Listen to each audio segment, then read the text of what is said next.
Projetos elegantes, com finalidades específicas e construídos com um único propósito: eliminar vidas. As máquinas de execução espelharam e também inspiraram muitas das grandes invenções da humanidade, mecanizando a tortura e o terror. A seguir, conheceremos a engenharia por trás das máquinas mortais. Máquinas mortais. A Inquisição.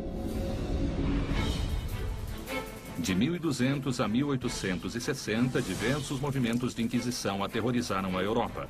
A Igreja atuou em conjunto com o Estado para eliminar hereges, punir pecadores e exercer controle sobre o povo. Eles utilizaram máquinas para facilitar a tarefa. Eles usaram várias tecnologias para causar dor e torturar milhares de pessoas. Esses dispositivos talvez sejam os mais malignos da história, pois não apenas executam, mas também torturam e aleijam com uma precisão cruel. Muito embora todos esses dispositivos causem uma dor agonizante, poucos são tão amedrontadores quanto esse símbolo da Inquisição, a chamada cadeira de Inquisição. Eles não criaram esse dispositivo por acaso. Uma cadeira onde alguém estaria sentado para responder perguntas. Durante séculos, inquisidores de toda a Europa usaram a cadeira de Inquisição para obter confissões e informações dos hereges. Torturadores de Nuremberg, na Alemanha, utilizaram esse dispositivo até 1809. Era uma das máquinas de Inquisição mais comuns. Existiram vários tipos e modelos em diversas partes da Europa. Mas algo que essas cadeiras tinham em comum eram as pontas de metal afiadas.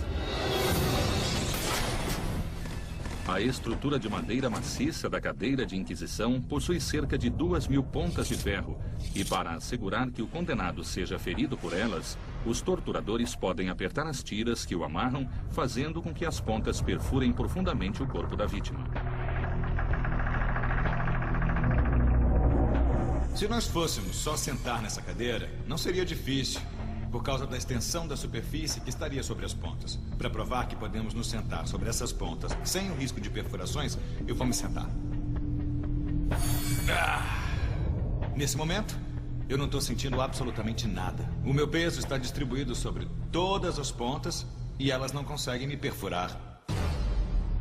Por essa razão, o dispositivo foi projetado com fechos que prendem as mãos, os pés e o tronco da vítima na cadeira. Assim, os inquisidores podem, literalmente, aumentar a pressão sobre os suspeitos. Para demonstrar os efeitos da força gerada por esses feixes, nós preparamos um teste bem simples. Muito bem.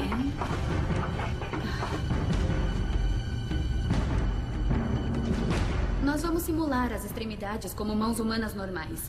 Elas só estão apoiadas e nós podemos ver que não há muita pressão aqui. Então, nesse caso, não haveria nenhum ferimento. Agora eu vou prendê-las e aplicar uma força contra as pontas metálicas. Para as pernas existe um sistema um pouco mais sofisticado. Os fechos fazem com que as pontas perfurem profundamente os membros de borracha. Geramos uma força maior e com certeza aplicamos mais pressão sobre esses membros. Então, vejamos se os ferimentos foram mais profundos. Muito bem. Existem perfurações significativas nos membros e todas próximas ao fecho. Obviamente, a pressão causou muito mais danos em comparação com um membro apenas apoiado sobre as pontas. Como as pontas só penetram no corpo sob a ação dos fechos, a cadeira pode não causar dor suficiente para encorajar hereges mais obstinados a confessar. Mas, acendendo uma fogueira embaixo da cadeira, os inquisidores podem colocar as vítimas numa situação muito desconfortável. Vamos descobrir como o calor é transferido através de uma dessas pontas quando aquecermos, assim. Um maçarico vai ajudar a demonstrar o que essas pontas quentes podem causar ao corpo. Olha só, está ficando incandescente. E agora está alaranjado. Está quase lá. Nós vamos, obviamente, simular a carne humana e ver o que uma ponta incandescente pode causar na carne de porco.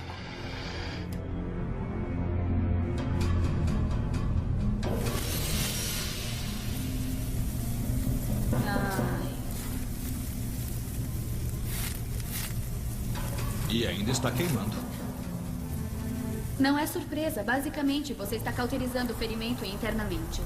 Então, além de causar um ferimento com essa perfuração, terá cicatrização, uma vez que os nervos foram lesionados e está cauterizando todos os vasos sanguíneos. Essa perfuração iria ficar no corpo da vítima por muito tempo. Quando eu pressionei sobre a carne, assim que rompeu a pele, penetrou muito facilmente. Então, se alguém estivesse sentado aqui... E as pontas iriam perfurar profundamente a pele. Exato. Seria o calor o elemento principal que torna a cadeira de inquisição capaz de torturar a vítima com eficiência? Um teste com o manequim deve responder a essa pergunta. A camada exterior de espuma do boneco vai queimar a uma temperatura próxima da que causaria queimaduras de 3º grau na pele humana, 54 graus Celsius. Um termômetro infravermelho vai medir o aumento de temperatura na cadeira e na vítima. Sob a cadeira de inquisição é colocada uma bandeja com fogo e brasas ardentes. A estrutura de metal da cadeira absorve o calor do fogo e o transfere para as pontas metálicas e então para o corpo da vítima. Agora vamos ter uma ideia da temperatura dele. Ali temos 30 graus. Qual é a temperatura próxima do corpo e do assento? Temos 54 graus e está subindo. Deve ser muito desagradável. O calor se transfere rapidamente do fogo para o assento. Dali, ele se irradia através do metal para o restante da cadeira. 71 graus. Tá. A temperatura está subindo bem rápido. Bom, agora nós temos 65 graus Celsius bem atrás das pernas. Já o assento está a 98 graus Celsius. São 44 graus acima da temperatura necessária para causar queimaduras de 3º grau. Está aumentando rapidamente. Olha, eu nunca encostei em nada que estivesse acima de 90 graus. Então, cada uma dessas pontas deve estar fazendo uma perfuração. Está sim. O manequim permaneceu na cadeira por mais de 5 minutos. Nesse estágio, as queimaduras causariam lesões permanentes na pele e nos tecidos. O assento tem agora aproximadamente 115 graus. Vamos checar as pernas. Aqui embaixo, a temperatura está estável. Mas aqui na panturrilha nós temos cerca de 80 graus. E está aumentando aos poucos. Obviamente a fonte de calor está próxima do fogo. E ela gera uma onda que se irradia por toda a cadeira. Tá legal, aqui na cabeça temos apenas 50 graus. Não seria o lugar ideal para recostar minha cabeça. Essas temperaturas não causam risco de vida, a menos que a vítima fique na cadeira durante horas. Mas as queimaduras de 2º e 3º graus causariam uma dor imensa e cicatrizes irreparáveis. Se um objeto metálico perfurasse a pele e chegasse aos tecidos, considerando que ele estivesse muito quente, isso com certeza causaria a necrose do tecido. À medida que essas pontas perfuram o corpo, a vítima passa a sentir uma dor extrema, pois as fibras nervosas dos músculos e ossos são atingidas. E assim que a vítima fosse removida da cadeira, considerando que tivesse sobrevivido à tortura, ela ficaria com uma enorme perfuração onde a ponta foi introduzida na pele. Nossa, podemos ver várias perfurações aqui, quase todas elas com queimaduras. Então ele ficaria com cicatrizes para o resto da vida. Essa é uma maneira horrível de se interrogar pessoas. E também mostra a eficiência da transferência de calor. Então, não é apenas a superfície da cadeira que coloca as vítimas em perigo, mas também o fogo colocado embaixo dela. Aumentando o calor, os inquisidores transformavam uma cadeira desconfortável numa máquina mortal. Atualmente, o truque da cama de pregos dos mágicos modernos explora os mesmos princípios físicos da cadeira de inquisição. O grande número de pregos distribui o peso do corpo sobre uma superfície maior, mantendo a pele da pessoa intacta.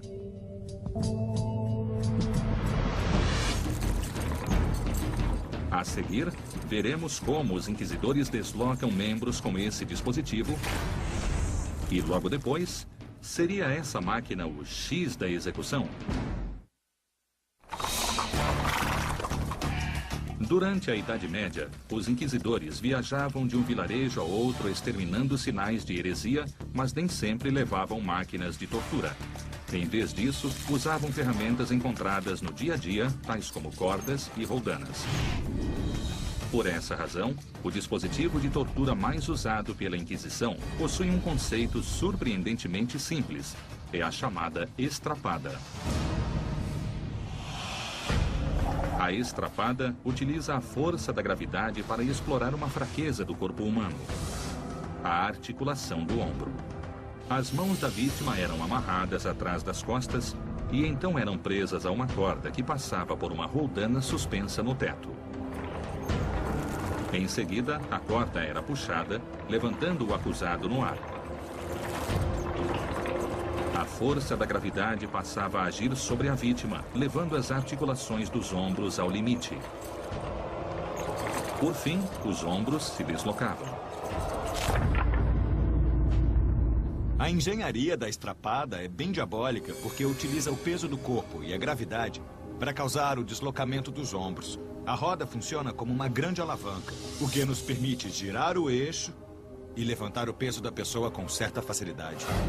O objetivo da estrapada é deslocar a articulação do ombro, uma das partes mais vulneráveis do corpo humano. E há outras coisas que o torturador pode fazer. A pessoa pode ficar apenas pendurada, sentindo uma dor intensa. Pesos podem ser amarrados aos pés e, se a força da gravidade agir por muito tempo, os ombros acabam se deslocando. Outra forma de se deslocar os ombros é içar a vítima um pouco mais alto e fazê-la cair subitamente. Isso causaria muita dor, mas certamente não seria algo capaz de matá-la. Inquisidores na Itália, França e Espanha construíram variações da estrapada para extrair informações dos acusados de heresia. Os juízes adequavam o grau de tortura à gravidade das acusações. A tortura na estrapada poderia ir de uma simples ameaça do uso do dispositivo até penas mais severas, como pendurar a vítima e forçar uma parada súbita durante a queda. Isso causaria o deslocamento instantâneo dos ombros. Esse seria um problema crônico para essa pessoa. Eles deslocavam os ombros das pessoas. Isso é extremamente incapacitante e doloroso. A estrapada seria realmente capaz de causar deficiências físicas permanentes? Para responder a essa pergunta, uma réplica dessa máquina vai passar por uma série de testes. Primeiro, um manequim de 18 quilos é pendurado com 13 quilos adicionais. Um dinamômetro vai medir a intensidade da força gerada pela roldana suspensa. Os ombros do manequim devem ceder no mesmo momento em que os ombros humanos se deslocariam. Muito bem, Eric. Podemos levantá-lo com a estrapada. Tá legal, vamos lá? Estudos médicos indicam que é necessário um total de 124 kg força para deslocar as articulações dos ombros. Mesmo com esse peso extra, talvez não ocorra o deslocamento imediato. Então há apenas uma maneira de obtermos o deslocamento rápido e instantâneo do ombro, através de uma queda súbita. A estrapada, quando usada com o objetivo de deslocar os ombros da pessoa, tem sua energia intensificada pela ação da gravidade e da energia potencial. A energia potencial de um corpo içado no ar e submetido a uma queda irá criar energia cinética. E se a queda for interrompida subitamente, isso vai intensificar a força sobre os ombros. Esse segundo teste vai determinar a distância que uma vítima deve cair para que os ombros sejam deslocados. Agora vamos simular uma queda de 30 centímetros. Certo. A queda na estrapada necessita de um ajudante para puxar a corda, enquanto o mecanismo já fica travado na altura final. O teste se inicia com uma queda de 30 centímetros. Certo, está marcando 31 agora. Certo. E deixe cair. Tudo bem. 3, 2, 1. Muito bem, chegou a 54. Uma queda de 30 centímetros do manequim com o peso extra gera 22 kg força.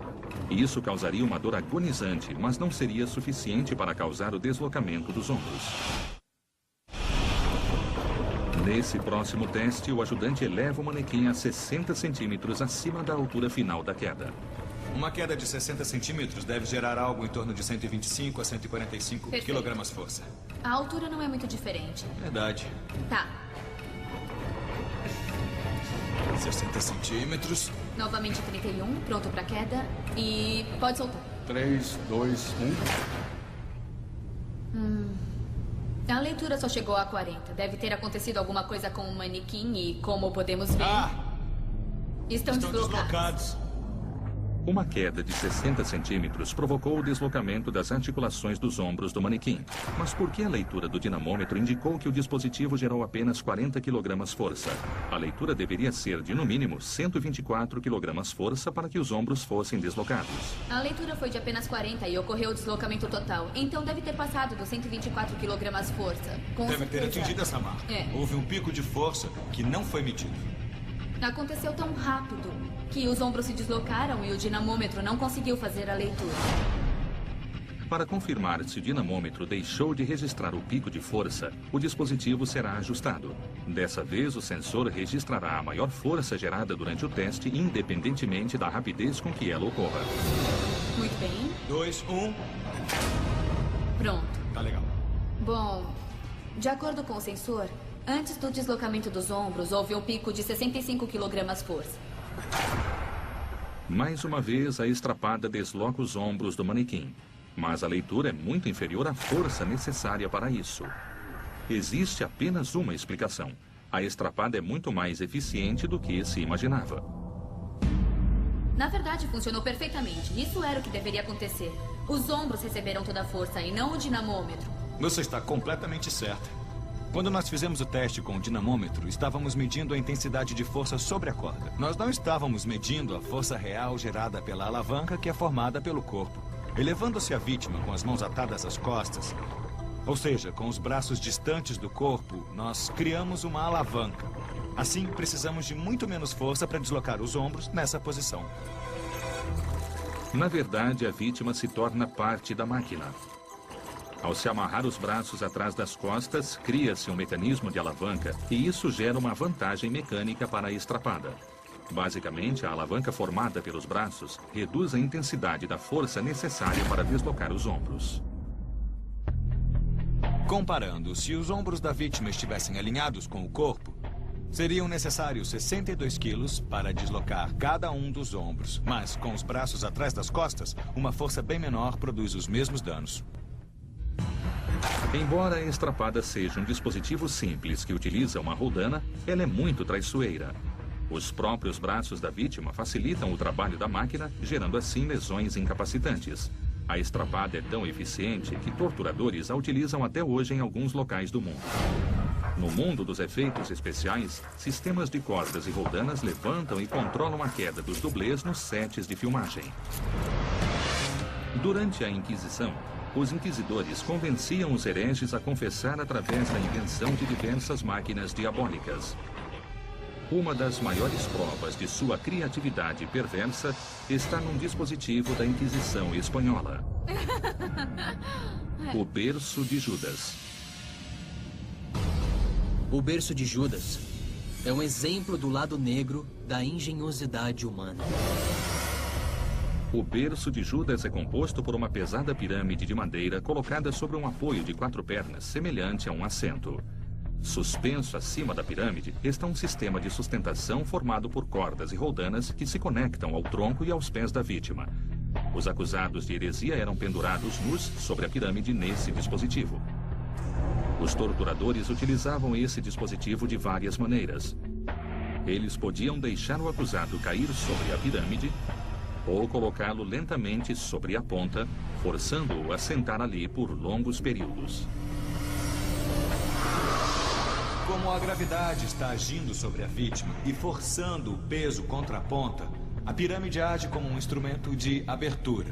Nós temos 4 cantos que irão diminuir a quantidade de atrito e gerar um movimento quase cortante para forçar a abertura da vítima. E as faces laterais irão agir como um encaixe que irá manter o orifício da vítima aberto. O potencial do berço de Judas está na capacidade de ferir algumas das partes mais vulneráveis do corpo humano. Os torturadores têm muita facilidade para encontrar áreas do corpo especialmente suscetíveis a ferimentos.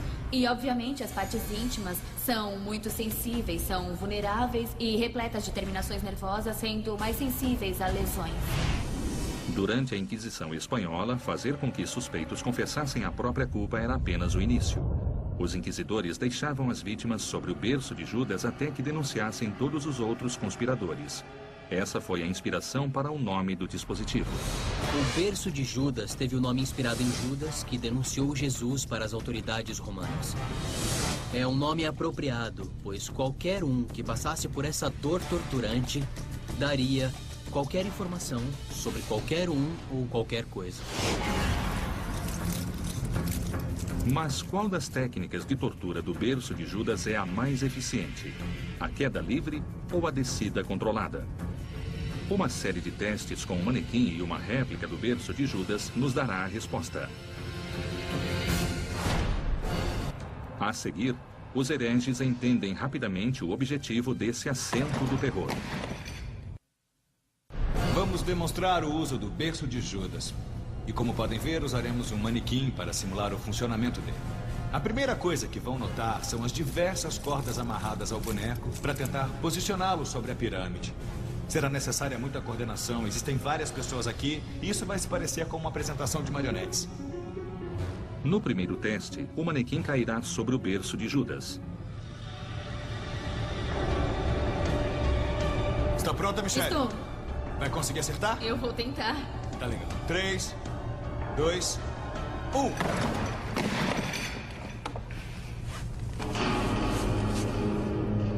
Bom, como podem ver, nós não só erramos o alvo, mas ele também acabou caindo e provavelmente teria fraturado as costas. Essa queda poderia ter aleijado ou matado a vítima. Mas o objetivo do berço de Judas é extrair informações e, para isso, o método de queda livre não é eficiente. Nosso teste acabou de demonstrar que a queda não parece ser um método de funcionamento fiável. Então eles provavelmente faziam uma descida controlada. Colocavam a vítima sobre a pirâmide e deixavam a gravidade terminar o trabalho. Durante um interrogatório, se a vítima não cooperasse, ela poderia ser deixada sobre a ponta por várias horas, a chamada posição de vigília. Ela era chamada de posição de vigília porque os músculos iriam se contrair, tentando minimizar a dor, e seria impossível dormir. Será que o sistema de cordas e roldanas é capaz de colocar a vítima com precisão sobre a ponta da pirâmide? Para descobrirmos, o manequim passará por uma queda controlada no berço de Judas. Nesse teste, os operadores não soltarão as cordas. Estão prontos? Então vamos começar, hein?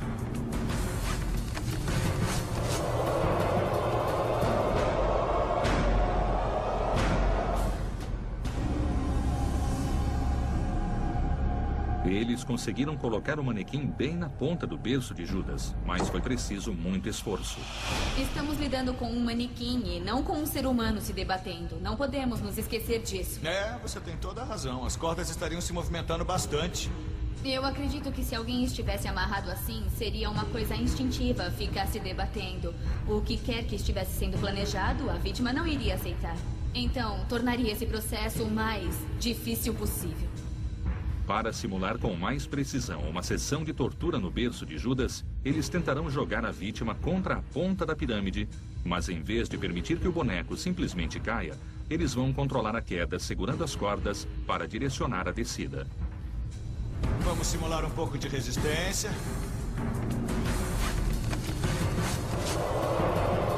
Legal, 3, 2, 1. Isso ia doer. Meu Deus, como ia doer. Esse teste mostra exatamente como funciona o berço de Judas. A descida controlada sobre a ponta permite que os torturadores busquem atingir o períneo, uma área sensível entre a genitália e o ânus. O períneo é a área que os ciclistas machucam quando escorregam do pedal e caem sobre a armação de metal da bicicleta. Mas no berço de Judas, a pirâmide faz com que a dor seja constante. Quando a vítima é colocada sobre a pirâmide e a ponta afiada atinge o períneo, a sensação é muito dolorosa. O períneo é muito sensível e existem muitas terminações nervosas ali. E a vítima iria sentir uma dor muito intensa. A perfuração só iria cessar quando chegasse ao osso pélvico.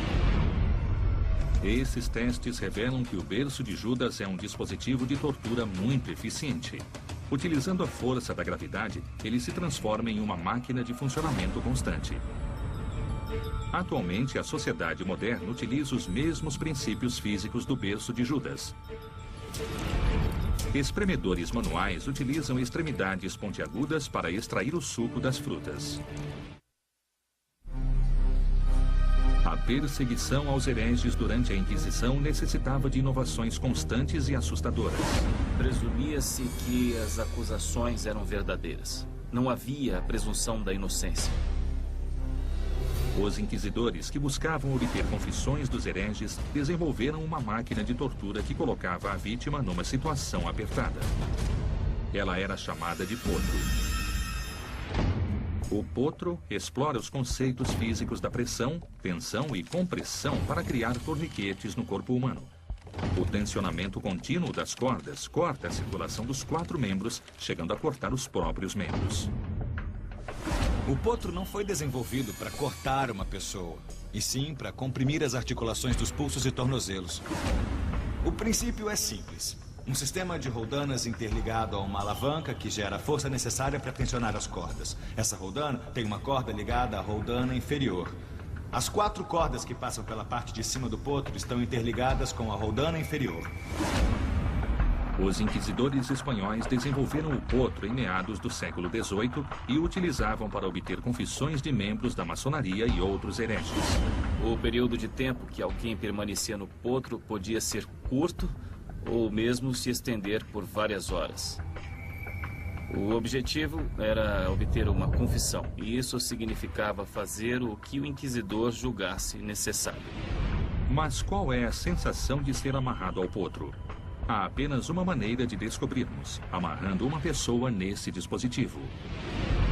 Eu estou curiosa para conhecer a força exercida pelo potro sobre um ser humano. Então eu vou colocar o meu pulso nessa corda para ver como é. Nós conectamos um dinamômetro na corda, assim poderemos medir a intensidade da força colocada sobre o seu pulso. Tá legal, pode começar agora. Tá bom. Tá, eu vou acompanhar as variações. Bom, agora temos 5, subiu para 10. Ao redor do meu pulso já está desconfortável, mas por enquanto eu posso aguentar. Nada confortável. É, eu nem tô apertando muito. Tá. Ai, eu acho que já pode parar de apertar. Eu não consigo mais curvar a minha mão e eu só consigo dobrar os meus dedos um pouco. Já perdi um pouco da sensação tátil e vemos que o sangue da minha mão não está circulando. Muito bem, mesmo com essa intensidade de pressão, já é bem desconfortável. Nós podemos parar por aqui? Sim. Ótimo. Pronto, olha só isso. A corda deixou a área dolorida e avermelhada, mas isso irá passar em algumas horas. Eu podia apertar bem mais. Eu podia Eu ter sei. apertado muito mais. O potro é realmente capaz de cortar a carne e os ossos, como mencionam alguns relatos históricos? Para descobrirmos, a máquina irá comprimir diversos objetos. Agora vamos descobrir a força gerada pelo potro. Vamos usar uma lata de refrigerante, mas tenha cuidado, porque ela pode explodir. Por que acha que estou aqui deste lado? Quase lá. Você está usando muito mais força. É, eu tô usando bastante força para quebrá-la. Está amassando. Espera, a tampa está abrindo. É isso aí. Dá pra ver que o sistema desta máquina possui um imenso poder de compressão. É um modo muito eficiente de esmagar alguma coisa. O potro gerou 79 kg-força para amassar a lata de refrigerante. É uma força maior que a da mordida de um labrador retriever. Mas o que vai acontecer quando o potro comprimir algo similar à carne humana? Vamos usar um pé de porco para simular a carne humana. Colocamos no potro um tipo de corda que teria sido usada durante a Inquisição. Não sabemos se ela vai suportar a tensão. Vamos usar equipamentos de segurança. Vou começar a girar lentamente. E podemos notar a corda comprimindo a pele. Não estou colocando muita pressão agora. E vemos que posso controlar muito bem a intensidade de pressão gerada sobre a corda. Se estivéssemos usando uma pessoa, a mão ficaria esbranquiçada, a circulação iria parar, a mão ficaria dormente, bastante dor no pulso. Mas não acho suficiente para quebrar o osso. Toda a minha força colocada nesse sistema de roldanas está sendo distribuída pela área da corda. E por isso ela não consegue atravessar a pele. Que tal se a gente usar uma corda mais fina para tentar cortar a carne? A troca da corda de 1 centímetro por outra de meio centímetro vai intensificar a força do potro, pois uma corda mais fina concentrará a força de compressão sobre uma área menor. No potro, as cordas de espessuras diferentes eram importantes para o torturador. A força de compressão era aplicada sobre as articulações da vítima. Então, quanto mais grossa fosse a corda, a carga seria distribuída sobre uma área maior. Quanto mais fina a corda, a força se concentraria numa área menor, podendo até mesmo cortar os pulsos da vítima. Para simular o mesmo que fizemos com a outra corda, vamos começar bem devagar. Tá legal? Olha só, já estou colocando bastante força aqui. É isso mesmo. E... Não está cortando a carne, mas comprimindo com força. Podemos ver as saliências perto da corda, mas não está cortando ainda. Está cada vez mais profundo. Eu acho que esse é o ruído da corda Tem razão. rompendo. A corda se rompeu. A corda mais fina não suportou a enorme força gerada pelo potro. Ainda está com as marcas, mas não parecem tão profundas quanto as outras. Parece que a corda mais grossa conseguiu penetrar ainda Tem mais. razão. Dá pra ver que essa máquina foi sim projetada para exercer uma força de compressão sobre os pulsos e tornozelos, mas não para quebrar os ossos. Quando aplicamos esse torniquete ao redor dos tornozelos e pulsos, a circulação sanguínea das mãos e dos pés é interrompida. No fim, vai acabar causando a morte das extremidades. É também provável que ocorram lesões nos nervos, o que tornaria a vítima incapaz de agarrar objetos usando as mãos ou os dedos. Embora o potro não seja capaz de cortar os membros das vítimas, ele pode causar dor suficiente para fazê-las ceder às exigências do inquisidor.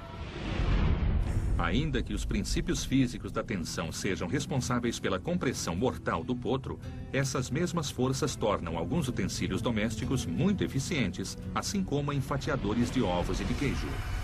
A seguir, a máquina da Inquisição capaz de acabar com qualquer dissimulação e resistência.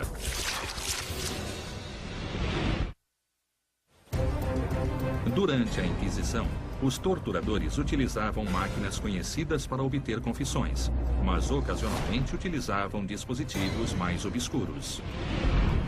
Uma das máquinas que teria surgido durante a Inquisição espanhola tem uma reputação amedrontadora. É o chamado descascador de peles.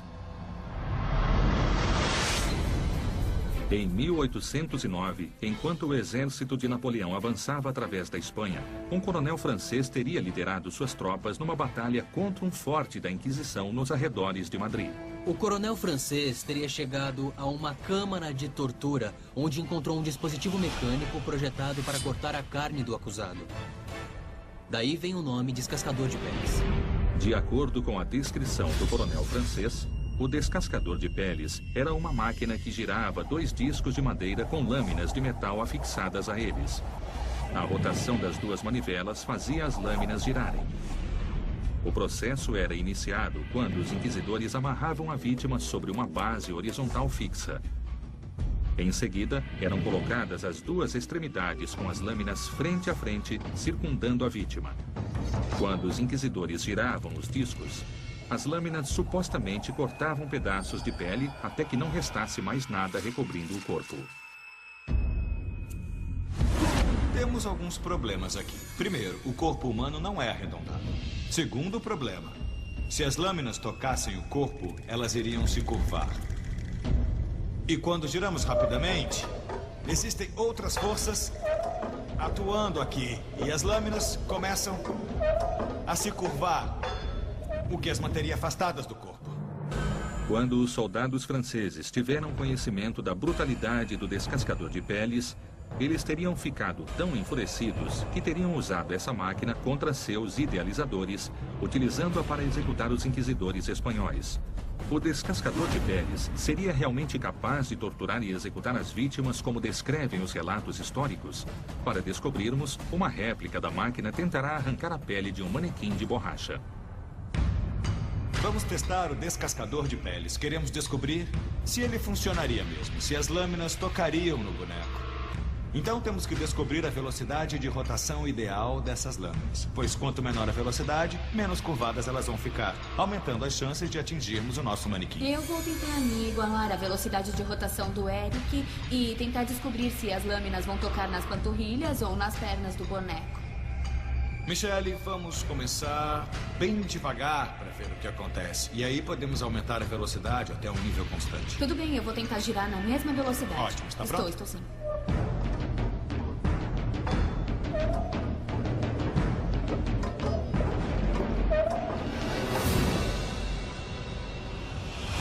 Quando a lâmina atinge o boneco, não o faz rente à pele. Na verdade, a lâmina atinge o braço e interrompe completamente o movimento da máquina. Então a lâmina iria fazer um corte no corpo dessa pessoa. Mas o manequim é feito de borracha, que é muito mais espessa do que a pele humana. Então, nós temos que repensar o processo. Para gerar uma força suficiente para arrancar a pele do manequim, a manivela deve ser girada rapidamente. Mas como as lâminas são muito longas e flexíveis, a força centrífuga afasta as lâminas do corpo enquanto giram, tornando a máquina inofensiva para a vítima. Um pouco mais rápido, vai! Agora vemos que as lâminas estão se afastando do corpo.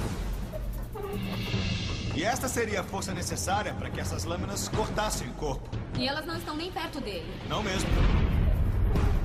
Quando a velocidade das lâminas diminui, elas começam a atingir o manequim em diversas áreas. O dispositivo não está arrancando a pele da vítima, mas as lâminas estão penetrando profundamente no corpo.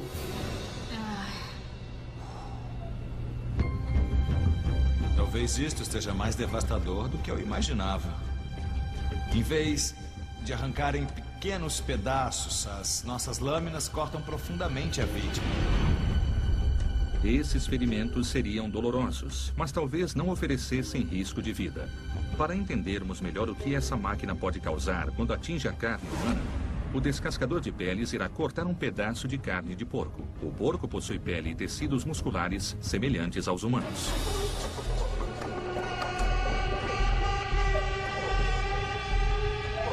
Nossa, ela está cortando de baixo para cima. Ai, caramba.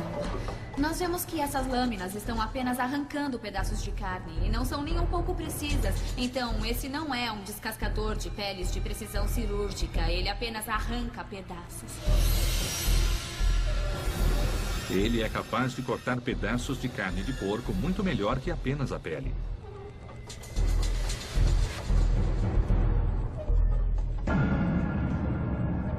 Tá legal, acho que nós já temos os resultados do nosso teste. Imaginei que a flexibilidade das lâminas fosse um ponto fraco da máquina. Mas isso acaba ajudando em alguns momentos. Por outro lado, estamos arrancando pedaços e não cortando finas camadas. É uma faca de 2 gumes. Descascador de peles não é um nome apropriado, mas ele ainda é um dispositivo mortífero. Baseado nesses testes, é possível afirmar que os soldados franceses possam ter usado o descascador de peles para executar os inquisidores espanhóis há 2 séculos. Mas isso teria sido incrivelmente ineficiente e a máquina não executa a vítima com precisão. Assim, alguns especialistas acreditam que o descascador de peles talvez seja apenas um mito e não uma máquina mortal. Esse dispositivo pode ter sido usado como uma propaganda negativa contra a Igreja Católica, especialmente na época em que houve uma reação contra a Inquisição. Atualmente, utensílios modernos utilizam os mesmos princípios do descascador de peles para descascar legumes com precisão. É só prendê-los a uma haste metálica e girar a manivela. Eles giram em contato com uma lâmina que retira toda a casca em formato de tira. Enquanto os inquisidores tentavam eliminar aqueles que não seguiam seus preceitos religiosos, as máquinas de interrogatório se tornavam cada vez mais brutais. E uma dessas máquinas aterrorizou a humanidade. Ela era chamada de tambor giratório. O objetivo do tambor giratório era arrancar da vítima informações e também as vistas. O tambor giratório é um grande cilindro recoberto com pontas metálicas acionado por uma manivela. Uma estrutura de madeira serve para apoiar o tambor e a vítima. Na parte frontal, uma estrutura articulada de madeira imobiliza o pescoço da vítima. No lado oposto, uma tira de couro é usada para prender as pernas. Enquanto o cilindro gira, as pontas de metal cortam e rasgam o abdômen. Esta manivela permite que o interrogador produza facilmente o atrito necessário para obter uma confissão da vítima. Quanto maior for o peso da pessoa sobre o tambor, maior será o atrito e também o grau de penetração na região do abdômen. Durante a Inquisição Espanhola, os inquisidores conseguiam fazer hereges suspeitos confessarem apenas ameaçando colocá-los no tambor giratório. Se eles não cedessem, os inquisidores os amarravam na máquina. O tambor giratório não foi um dispositivo comum durante a Inquisição. Apenas o conceito dessa máquina já mostra até onde os inquisidores podiam chegar para obter uma confissão. Relatos históricos descrevem o tambor giratório causando ferimentos profundos no peito da vítima após apenas uma rotação. Mas essa máquina é capaz de produzir força suficiente para dilacerar o abdômen. Pronto. Muito bom. bem, e está girando e não é tão difícil girá-lo. Você está pressionando um pouco mais? Tô. Muito bem, vamos lá. Tá legal. E não é muito fácil girá-lo. Eu não consigo imaginar uma pessoa fazendo isso por muito tempo. Certo, vamos dar uma olhada nos danos até agora. Nós vemos pedacinhos que foram arrancados e ele começou a rasgar a pele. As pontas metálicas causaram lesões graves, deixando marcas profundas na carne de porco. Ele realmente dilacerou a pele. E assim que isso acontece, a pessoa começa a sangrar e isso vai agir como um lubrificante sobre o tambor e ficará mais fácil de girá-lo, o que vai facilitar o trabalho do inquisidor. Mas será que o tambor giratório é realmente capaz de arrancar as vísceras da vítima, como descrevem alguns relatos? Vamos usar um manequim com órgãos fictícios para descobrir isso. A camada externa de espuma vai se rasgar aproximadamente no mesmo momento em que o abdômen humano se romperia. Nossa, tá difícil. Meu Deus. O corpo inteiro está se movendo para frente. Tá bom. Ai, caramba. E ficou preso ao abdômen e agora começou a rasgá-lo, não é? É. Ai. Ele tá rasgando e atravessando a espuma. Depois de apenas alguns giros, as pontas afiadas arrancam completamente as vísceras do boneco. Está mais fácil girar agora com a lubrificação em comparação com o começo, não é? Sem Mesmo dúvida. rasgando uma camada de espuma? É. A lubrificação tá ajudando bastante. Certo. Vamos ver? Vamos ver o resultado. É. A espuma foi realmente muito dilacerada. É verdade. Se um ser humano estivesse aqui com os órgãos internos apoiados sobre a parede abdominal, Sei. em razão da gravidade e considerando que os cortes fossem profundos, isso seria fatal. Essa máquina realmente funciona. Então, o tambor giratório seria capaz de arrancar as vísceras das vítimas, mas talvez fosse necessário mais que um único giro para completar essa tarefa macabra. Esses testes provam que o tambor giratório faz jus à reputação de uma máquina mortal que arranca as vísceras da vítima. Embora o tambor giratório seja uma abominação para a humanidade, as atuais lixadeiras elétricas utilizam os mesmos princípios físicos. Um tambor giratório interno movimenta a correia, o que gera atrito suficiente para lixar grandes áreas de madeira. Muitas das máquinas inventadas durante o período da Inquisição exibem um entendimento impressionante de conceitos físicos e de engenharia por parte de seus criadores. Mas os inquisidores usavam esses princípios para atingir os objetivos mais cruéis, aleijando, torturando e mutilando as vítimas sem executá-las. Atualmente, os inquisidores são condenados por terem utilizado a gravidade, o atrito e o calor para criar algumas das máquinas mais mortais da história.